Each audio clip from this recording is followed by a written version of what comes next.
A Story of Robin Hood by James Baldwin. Read by Hassan al-Haddar. Robin Hood was standing one day under a green tree by the roadside. While he was listening to the birds among the leaves, he saw a young man passing by. This young man was dressed in a fine suit of bright red cloth, and as he tripped gaily along the road, he seemed to be as happy as the day. "I will not trouble him," said Robin Hood, "for I think he is on his way to his wedding." The next day, Robin stood in the same place. He had not been there long when he saw the same young man coming down the road. But he did not seem to be so happy this time. He had left his scarlet coat at home, and at every step he sighed and groaned. "Ah, the sad day," he kept saying to himself.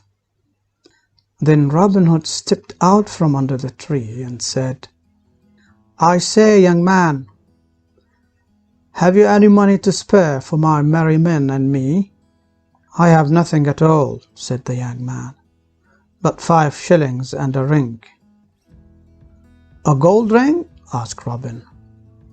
"Yes," said the young man, "it is a gold ring. Here it is."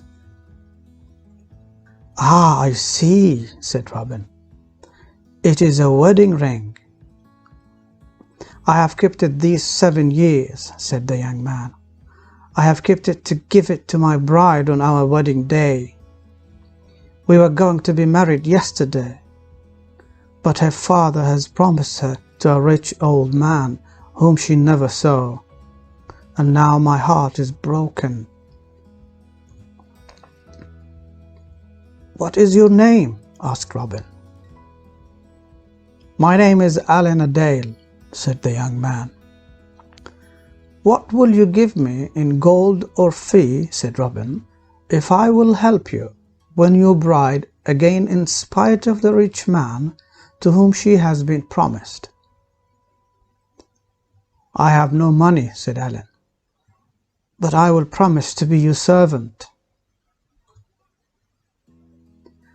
"How many miles is it to the place where the maiden lives?" asked Robin.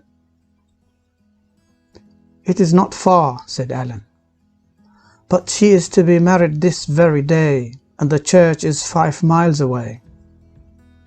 Then Robin made haste to dress himself as a harper, and in the afternoon he stood in the door of the church. "Who are you?" said the bishop, "and what are you doing here?" "I am a bold harper," said Robin, "the best in the north country." "I'm glad you have come," said the bishop kindly. "There is no music that I like so well as that of the harp. Come in and play for us."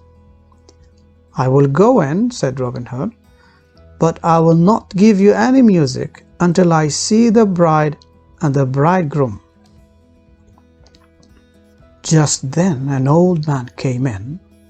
He was dressed in rich clothing, but was bent with age, and was feeble and grey. By his side walked a fair young girl. Her cheeks were very pale, and her eyes were full of tears. "This is no match," said Robin. "Let the bride choose for herself." Then he put his horn to his lips and blew 3 times. The very next minute 24 men, all dressed in green and carrying long bows in their hands, came running across the fields, and as they marched into the church, all in a row, the foremost among them was Allen Dale. "Now, whom do you choose?" said Robin to the maiden.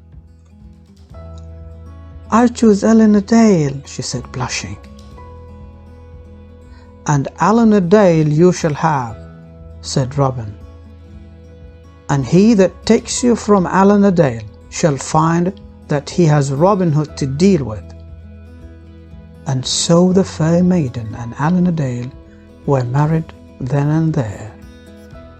And the rich old man went home in a great rage. And thus, having ended this merry wedding, the bride looked like a queen. And as they returned to the merry green wood, amongst the leaves so green,